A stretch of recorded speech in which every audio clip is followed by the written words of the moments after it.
సంతానలేమితో బాధపడుతున్నారా? 899 రూపాయలకే fertility assessment package. వివరాలకి సంప్రదించండి.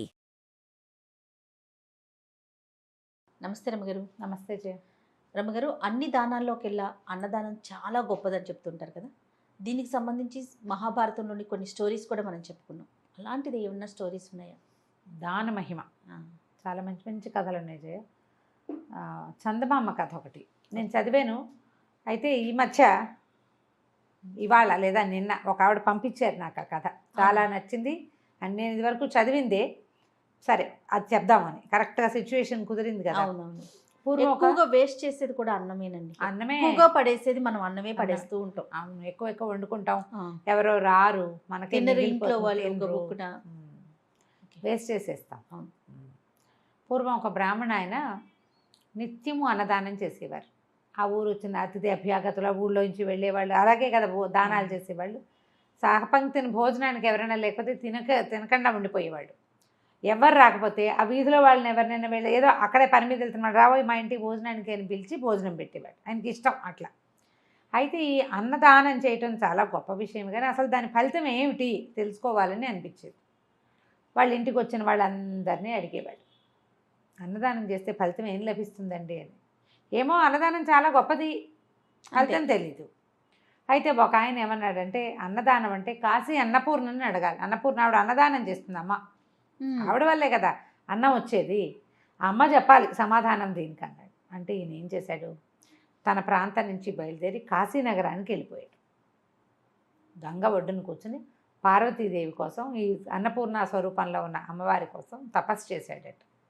అయితే ఆవిడ ఏమంది, ప్రత్యక్షమైంది. చాలా చాలా రోజులు దీక్షగా తపస్సు చేశాక ప్రత్యక్షమై, అబ్బాయి చాలా అత్యద్భుతమైన ఫలితమే ఉంది, కాకపోతే నేను నీకు ఇప్పుడు చెప్పినా తెలియదు.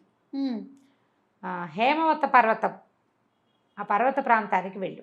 హేమవత పర్వత ప్రాంతాన్ని పరిపాలించే రాజు ఒక ఆయన ఉన్నాడు, ఆయనకి సంతానం లేరు. నువ్వు వెళ్ళి ఆయన్ని దీవించు, కుమారుడు కలుగుతాడు, అతనికి ఒక కుమారుడు కలుగుతాడు. నీకేమి ఇవ్వాలి అని అడుగుతాడు రాజు. పిల్లవాడు పుట్టగానే ఎవ్వరూ లేకుండా ఏకాంతంతో నువ్వు ఆ పిల్లవాడితో గడిపే అవకాశాన్ని అడుగు. పుట్టగానే ఆ పిల్లాడిని నీ చేతిలో పెట్టాలి, రాణి కూడా ఉండకూడదు అక్కడ. ఆ పిల్లవాడు నీకు చెప్తాడు అని చెప్పింది అమ్మవారు. సరే నమస్కారం చేశాడు, అమ్మవారు వెళ్ళిపోయింది. ఈ హేమవతానికి బయలుదేరాడు. అప్పుడంతా కాలినడకలు కదా, ట్రాన్స్పోర్టేషన్ ఏముంది, నడుచుకుంటూ వెళ్ళటమే. కాశీనగరానికి కొన్ని నెలల తరబడి నడిచి అక్కడ తపస్సు చేశాడు. అక్కడి నుంచి ఇక్కడికి బయలుదేరాడు. అయితే ఈ పర్వత ప్రాంతానికి వెళ్ళేసరికి ఒక చోట చీకటి పడిపోయింది. ఆయన వెళ్తూ ఉంటే ఒక బోయేవాడు కనిపించాడు ఆయనకి. బోయెడు కనపడి, బాబు ఎక్కడికండి వెళ్తున్నారు, ఎక్కడికి ప్రయాణం అని అడిగాడు. అడిగితే, బాబు హేమవత పర్వతానికి వెళ్ళాలి నాయన, పర్వతం దగ్గరికి, అక్కడున్న రాజుగారిని కలవాలనుకుంటున్నానంటే, అయ్యో ఆవిడ దూరం వచ్చేసారండి, దారి తప్పిపోయారు, ఇప్పుడు నేను దారి చూపించగలను, నాకు తెలుసు, కానీ మీరు ఆ దారి వెంట వెళ్తే అక్కడ దాకా చేరే లోపల చీకటి పడిపోతుంది, ఇప్పుడే చీకటి పడింది. ఓ పని చేయండి, ఈ అడవంతా ఎలుగులు ఏగోళాలు ఉన్నాయి, పులులు అవి కూడా తిరుగుతున్నాయి, ఇక్కడే ఉండండి, నిద్రపోండి, రేపు పొద్దున్నే తీసుకెళ్తాను అన్నాడు. సరే ఈయన ఒప్పుకున్నాడు, బాగానే ఉందిగా. సరే అతను ఒక వ్యవసాయం చేసుకుంటున్నాడు, ఓ చిన్న మంచి వేసుకుని ఉంటున్నాడు అక్కడ. ఇవన్నీ తన మంచి దగ్గరికి తీసుకెళ్ళి ఉండమన్నాడు. మరి భోజనం పెట్టద్దు రాత్రికి, అతని దగ్గర ఆనపకాయలు ఉన్నాయి, మినపకాయలు కందికాయలు అవి ఉన్నాయి, వాటిని ఉడికించుకుని తినచ్చు. అన్నం లేకపోయినా బాగుంటాయి అవి కూడా, పప్పులు అవి ఉడికించుకుని తింటే పొట్ట నిండుతుంది. కానీ వీటిని ఉడికించుకుని తినేందుకు ఒక కుండ ఇవ్వద్దు ఆయనకి, ఎందులోనూ ఉడికి పట్టుకోవాలి. కుండ ఇవ్వడానికి అతని దగ్గర పాపం పాత కుండలే ఉన్నాయి, కానీ కొత్త కుండ లేదు. మామూలుగా ఇలాంటి సంసారాలు ఏంటంటే 1-2 కొత్త కుండలు ఉంచుకుంటారు. ఇలా బ్రాహ్మలు ఎవరైనా ఆ దారిని పోతుంటే వాళ్ళకి ఒక కొత్త కుండ ఇస్తే ఆ కుండలో వండుకుని తింటారు. తాము మాంసం వండుకునే కుండ ఆయనకి ఇవ్వబుద్ధి కాల. ఆ కుర్రాడు ఆలోచించి, బాబు ఓ పని చేయండి అని చెప్పి తను దాచుకున్నంత చారపప్పులు దొరుకుతాయి కదా అడవుల్లో, సారపప్పు అంటారు, సారపప్పు లేదా చారపప్పు ఇచ్చి అంత పుట్టతేను కూడా ఇచ్చాడు ఒక ముంతతోటి. ఆయన వద్దన్నా ఒప్పుకోవాలి, ఏదో ఒకటి తినకుండా ఎట్లా బాబు, ఈ పప్పు నోట్లో వేసుకోండి, కాస్త తేనె దాహం పుచ్చుకోండి అని చెప్పాడు. చెప్పిన తర్వాత ఆయన ఆ పప్పు హాయిగా తిన్నాడు, కూర్చుని ఏవో కబుర్లు చెప్పుకున్నారు. కాశీనగరం తన ఊరు, తన ప్రయాణము, ఇక్కడ ఏం పండుతాయి, మరి పిచ్చాపాటి మాట్లాడుకుంటారు. ఇవన్నీ అయ్యాక ఆయన గావంచా పరుచుకుని పడుకోపోయాడు, అంగవస్త్రం పరుచుకుని. అన్నాడు అతను, బాబు కింద వద్దండి, ఏమైనా జంతువులు వస్తాయి, మీరు మంచెక్కి పడుకోండి, కిందనే కాపలా ఉంటా తెల్లవారిదాకా అని చెప్పాడు. ఆయన సరే సరేనని మరి అబ్బాయి చెప్తున్నాడుగా, ఈయన మంచెక్కి పట్టుకున్నాడు పెద్ద ఆయన. ఈ బోయే అబ్బాయి చాలాసేపు కాపలా కాసాడు.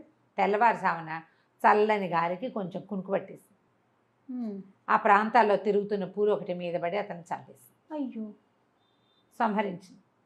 తెల్లవారు లేచి చూస్తే చచ్చిపడి ఉన్న ఇతన్ని చూసేసరికి ఆయన చాలా దుఃఖం వచ్చింది. అయ్యో నా వల్ల ఇట్లా అయిపోయిందే అని చాలా బాధపడ్డాడు. బోయెడు భార్య వచ్చింది అక్కడికి.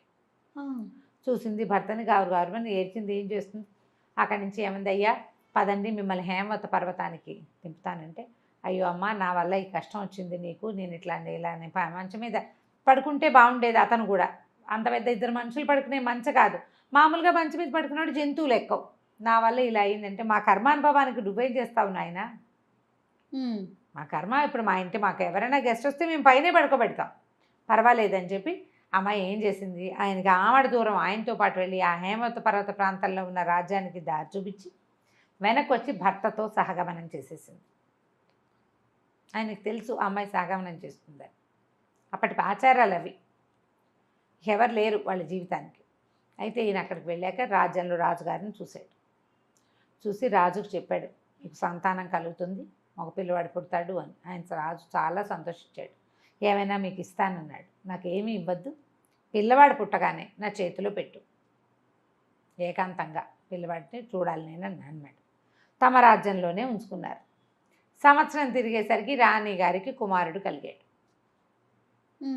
కలగంగానే కుమారుడు ఈయన అక్కడే ఉన్నాడు. పిల్లవాడు పుట్టంగానే పిల్లాడిని రాణి ఈయన దగ్గరికి అప్పచెప్పారు, తీసుకొచ్చారు. పురిటి గదిలో ఉన్న పిల్లాడిని దగ్గరికి ఈయన పంపించారు. రాణిని పక్క గదిలోకి షిఫ్ట్ చేసేశారు. ఈయన పిల్లాడిని ఇట్లా ఎత్తుకున్నాడు. అప్పుడే పుట్టిన పిల్లాడు ఠక్కిర నోరు తెచ్చి పెద్దవాళ్ళలాగా చెప్పాడు, మహానుభావ నీ చేతిలోకే వచ్చాను నేను, నీకు చారపప్పు పుట్టతేనే పెట్టిన బోయేవాడున్నాడే వాడే నేను. ఒక్క పూట నీకు ఆహారం ఇచ్చిన పుణ్యానికి రాజకుటుంబంలో కుమారుడిగా జన్మించి రాజ్యాన్ని ఏలబోతున్నాను. ఒక పూట తాత్కాలిక ఆహారం, స్నాక్, అది పూర్తి భోజనం కాదు, ఇచ్చినందుకే నాకు ఇలాంటి ఫలితం లభించింది. నిత్యము పూర్తిగా అన్నాన్ని గనక దానం చేస్తే ఎలాంటి ఫలితం లభిస్తుందో ఇంకా నీకు వేరే చెప్పాలా అనగానే ఈయన ఆశ్చర్యపోయాడు. పిల్లాడు మామూలుగా అయిపోయి కుయ్యో అమర్రో అని ఏడుస్తున్నాడు. కుయ్యమని మామూలుగా ఆ మొదటి పుట్టగానే వాడికి పూర్వజన్మ స్మృతి ఉంటుంది, పిల్లలందరికీ ఉంటుంది. పుట్టగానే ఈయన చేతిలో పెట్టారనమాట. వాడు ఏడవటం మొదలుపెట్టాక మామూలుగా అయిపోతాడు, మనుషుల చేతుల్లోకి వెళ్ళేసరికి అయిపోతాడు, మామూలుగా చేతులు తిరుగుతాడు. అది తను ఎక్కడున్నారో తెలియదు, డిజబుల్డ్గా ఎవరో ఒకళ్ళు వాడికి సహాయం చేయాలి, వాడిని ఎత్తుకోవాలి, వాడిని కావలించుకోవాలి, వాడికి పాలు పోయాలి, నీళ్లు పోయాలి. పూర్వజన్మ జ్ఞానంతో జన్మిస్తారు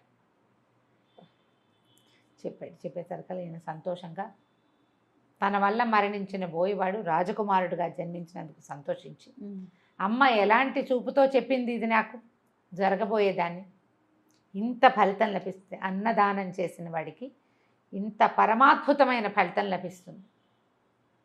ఇది ఆ క్షణానికి లభించేది ఎలా ఉంటుందో మనకు తెలీదు, మరు జన్మలో ఇంత అద్భుతమైనది లభిస్తుంది. ఒక్క పూట ఒక్క విషయం అవసరమైన వాడికి, ఫ్రెండ్స్కి పార్టీ ఇస్తే అని అనుకోవద్దు, ఆకొన్నవాడికి ఆకలితో ఉన్నవాడికి అన్నం పెడితే అద్భుతమైన ఫలితం ఇస్తుంది.